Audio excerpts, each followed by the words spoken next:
Where are we safe now? Tonight, shockwaves after a Supreme Court ruling. The High Court just blocked the century-old New York law that limits guns in public. Reaction to the court's ruling was swift.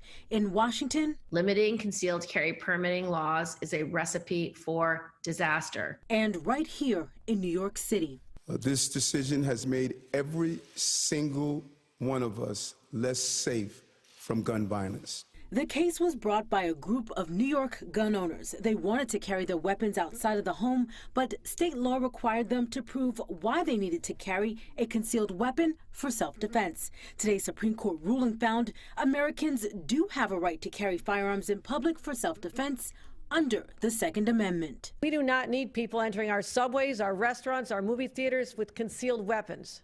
We don't need more guns on our streets. We're already dealing with a major gun violence crisis. The court ruled 6-3 along ideological lines. This decision is expected to make it tougher for all states to restrict guns. Here in New York, lawmakers spent the day poring over the court's ruling, preparing to respond. This is New York. We don't back down. We fight back. Erica Ford says her work will be deeply impacted by the court's decision.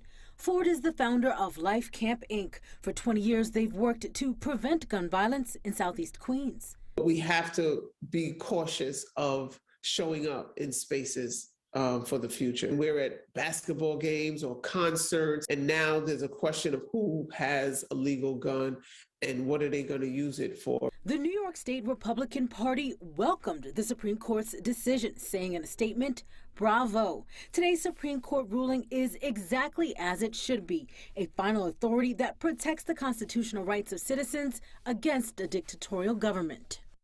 President Joe Biden has already weighed in on the Supreme Court's ruling, calling it a bad decision. The president has been in touch with Governor Kathy Hochul to discuss next steps.